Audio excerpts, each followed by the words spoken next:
button. What's your name? My name's Tom Wright. I'm a very amateur astronomer and amateur photographer. And are you okay with this being used for any purpose, for commercial or broadcast? You know, okay. I don't find any problem with that, although I've now engaged in some commercial activity, but not as an actor. So, and I'm not going to give away any proprietary information, so you don't have to worry about that. So tell me, what's the most exciting astronomical event that you've discovered? Let me say the most memorable experience astronomically I've had was when I was on a project to photograph the whole Milky Way, which of course we're inside of, so it wraps all the way around the planet. You can't see it all at once. If you were in space, you could see it all at once, but not from the planet because it's in the way. So we had to do some shooting in the northern hemisphere and some in the southern hemisphere. I used West Texas for the northern hemisphere, which is wonderful. It was very pleasant people, and that was actually a great treat because well, right now, this is during the Leonid shower, and then when I did that, it was the 1999 shower, which was expected to be at a peak, and it was a terrific night. And then we continued, and we moved, and I went to the southern hemisphere, went to Australia, in New South Wales. And the location was the town called Broken Hill, which is a famous silver mine. And the thing that's amazing about the southern sky is that the center of the galaxy, Sagittarius, which for northern hemisphere people kind of scrapes along the horizon. You know, it's the summer Milky Way. It looks nice and all. In Australia, it is directly overhead. And you look up and you just go, wow. Because it looks like a poster. It looks like a sci-fi movie where you're in some spaceship and some painted on galaxy is out there. It's, you know, there's no imagination required to see that it looks like a galaxy. It's just, it hits you over the head. There is, I have heard from an astronomer that the Indians of Nazca, those famous lines on the ground, that those are, that they had constellations they refer to, but they're not stars. They're the dark clouds in the Milky Way. There's a llama, there's a monkey, there's a, you know, a couple things like that, and they're the dark patches, and they are obvious, and you can just see them naked eye without much trouble at all. That is the most amazing sky that you'll see is in the southern hemisphere. If you ever have a chance to, you know, to be in Australia or South Africa, you won't regret a chance to be outside at night on a moonless night. It is so bright you can just about read a book by the Milky Way. Yeah. So tell Jupiter me, is unpleasantly bright. so tell me any other interesting experiences that you've seen. What's the most interesting thing that you've actually seen as an event? Well, the coolest event I think I saw was probably one time in southern Arizona, and I'm messing around on the ground with wires for my tracking or camera stuff, and I wonder, why am I seeing shadows and why are they rippling? Can we hold for a second? Let me zoom out a bit here. And you know, okay, let's do it. Okay, start again. The most exciting. So the most surprising event, you know, transient event I saw was I was in southern Arizona, and I was mucking around on the ground with wires and stuff. And I wondered, why am I seeing shadows and why are they rippling? And you know, this is within a second or so, you just kind of go, huh? And I look up and something like a meteor is, you know, just going straight across the horizon like that. But I think it must have been a piece of space junk, like a booster tank or something, because there's a long flame, green flame rippling behind it. It almost looked like a cheesy Buck Rogers effect with some spaceship with a, you know, a flame out its ass. It was the funniest thing and very surprising. That was the most amazing transient event I ever saw, I'd say. Yeah. So tell me about your project to photograph the Milky Way. I had been doing constellation photography with large format film back in the late 90s. Let's do another zoom in here a bit. Okay, tell me about your Milky Way experience. I had been using large format film, 4-inch by 5-inch film back in the 90s when digital was very, was happening a lot, but only in very small chips. And we wanted to shoot whole constellations in single shots with a lot of detail, so we were using 4 by 5 film. And we thought it'd be fabulous to use it on the Milky Way. So we embarked on this project to do a complete 360 panorama of the Milky Way. And it took a lot of planning. I had to decide what times of year I could get off work. I had to choose where my start and end places for the Northern Hemisphere would be. Is it here, or is it there, or is it there? What time of year are those available? There were a lot of little differences that depended on what decisions you made. And it took one practice trip, tried a couple things regarding what kind of film to use. A new kind of film became available, so it's like, yes, I'll try that. And there was a lot of experimenting with hypersensitizing the film. What's the best time to do it? But we got it going, and I had a wonderful experience at Fort Davis outside of McDonald Observatory. They're wonderful people at the Visitor Center, and that's where I did the Northern Milky Way, which goes right across Polaris just about, so we had from Orion, I think Orion I was shooting actually, because that's on sort of on the horizon, on the equator. I went from Orion up through, those northern things like Cassiopeia and so on. And I was still doing darkroom film in the darkroom and developing paper in trays. And I tell you, the first time I printed those 4 frames and with a razor cut them together into a crude mosaic, I just went, wow, there it is, all those great dust lanes and patches. And so then I saved up my money, and 6 months later we were in Australia, and in their winter solstice, which is our summer solstice, so that was there in June. And that was when I got to see the Milky Way straight overhead. And it was very, very tricky being down there. I kept getting confused about one thing or other. Right away, my friend and I were driving through Sydney, and we went to visit David Mallon, the great photographer, at his university office, and got to visit with him for a bit. And he told us how to get out of town. We were going to visit Sighting Spring Observatory. And so we're following his directions, and it's just not working. We kept going to the map saying, why is this not working? And at one point, my friend says, Tom, the sun's not in the south, it's in the north. We were turned around. The same thing happened to me in trying to do those things like polar alignment. I kept making the wrong corrections to adjust the mount. It even bothered me with the weather. We're used to thinking north winds mean cold weather. Well, north winds there mean hot, warm weather. It just drives you crazy at first. It's So they the really funniest are thing. And the moon looks upside down. It really does. You have to turn around backwards and lean over. Some other funny things about being down there are that what we think of as large constellations don't look large.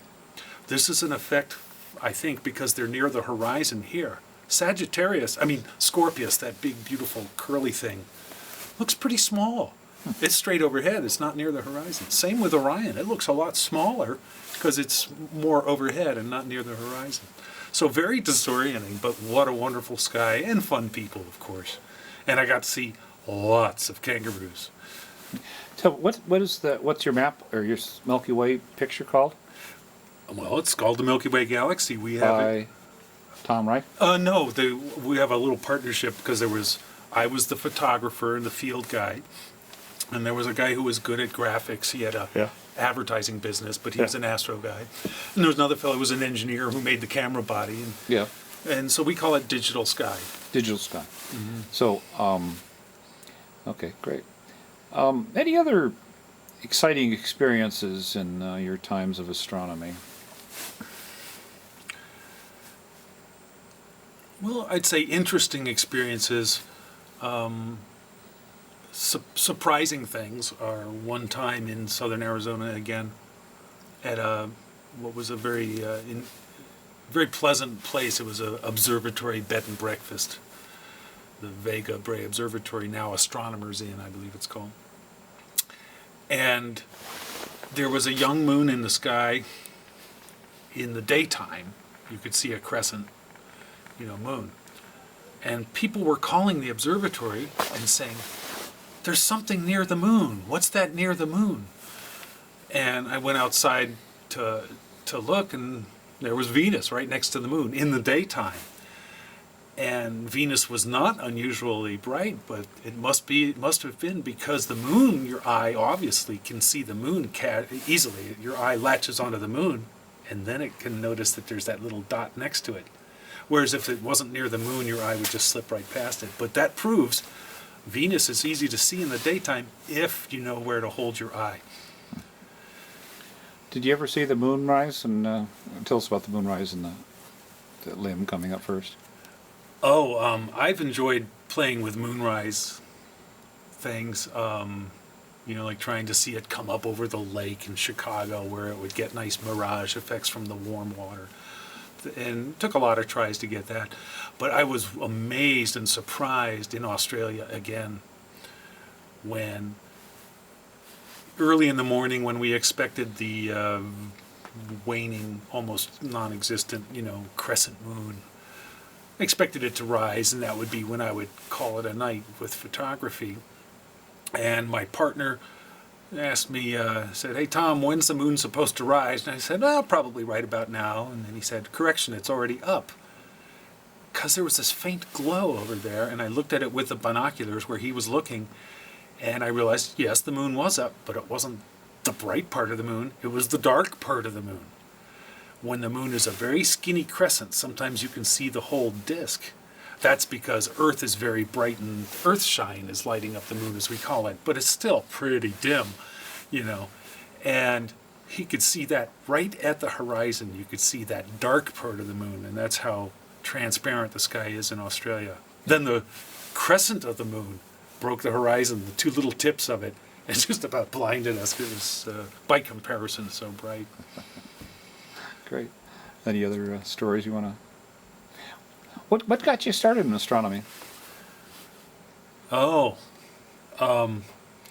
well, I'm a little bit of a science geek as a kid, although I ended up in music as an occupation. But my father actually worked for NASA for a few years. But my brother had a telescope, and growing up in Washington, D.C. in the 50s was actually still kind of a small town. It wasn't that bright. You could watch the Pleiades from our backyard, and they had an astronomy club that would meet in the city. And he had a little 4-inch Edmund scientific, Criterion or something, reflector, wonderful little thing, But I had forgotten about it until when I had children and I drove out west to Yellowstone with the family and stopping on the side of, and seeing, I could see the Milky Way through the car window, while driving. Yeah. And stopping and looking at that sky rekindled my interest in astronomy. And I followed the advice of the magazines, which was don't start with a big telescope, start with a tripod. I put my cheap binoculars on a tripod and started learning the sky. Yeah. And that was the way to go. Started small, started with binoculars and a tripod, then I got a small telescope, following the advice that a small telescope you can take out easily, you'll use a lot. And the big one that's a pain in the neck will stay in the basement. Yeah. And then I got interested in wanting to show things to other people, so I got interested in taking pictures. So what else are you interested in now? Well, now that I've finally made the move into digital photography, because it's become very convenient now, all the chips are really good and fast and beautiful imaging, and the software is very cooperative too. So I'm on a project to survey a heck of a lot of the sky myself, and just to have a lot of sky on file, so we can do stuff with it. So why an amateur rather than using the Palomar survey? Well, the Palomar survey is every survey has a date literally, and that actually has its uses because you can go through various surveys and look for, for example, when Comet Hale-Bopp showed up in the 90s, they went looking through, I think, Harvard plates, and it predated the Palomar survey, but Harvard had some plates that might have been just in the last couple years, and they found it 2 years previous on these survey shots. So surveys are always useful because they have a particular era. Also, my small survey will be not unwieldy like this immense databases that they're using now, which are probably more useful for extracting some particular kind of data out of. But it's just fun. Yeah, and it's just fun. It's just great to have the sky at home. I tell you, after all the effort I put into the Milky Way, I could look up at the sky from the city and know exactly, what was up there. I've been under desert skies enough now that I don't miss them in the city like I used to, because I know exactly what they look like. And so it's just great to have it, with me at home. Any advice to wannabe astronomers? Learn the sky. Don't just depend on go-to computer mounts.